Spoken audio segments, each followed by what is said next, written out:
আসসালামু আলাইকুম, সবাইকে রাহাত মিডিয়ার পক্ষ থেকে অভিনন্দন জানিয়ে আজকের ভিডিও আপনাদের মাঝে তুলে ধরলাম। আমাদের সঙ্গে থাকার জন্য সবাইকে ধন্যবাদ। তাহলে আপনারা ওনার কণ্ঠ থেকে একটা বাংলা গান শুনে নিন।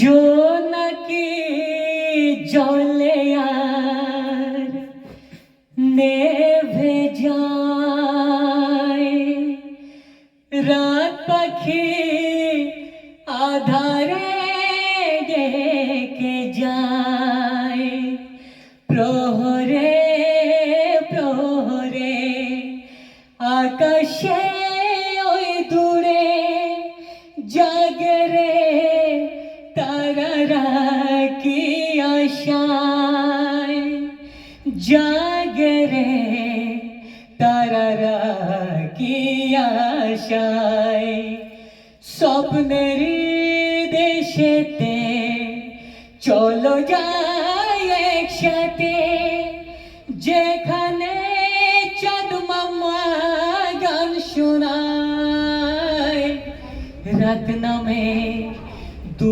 চোখে ঘুম ঝরায়, লাল পরি নীল পরীর কল্পনা।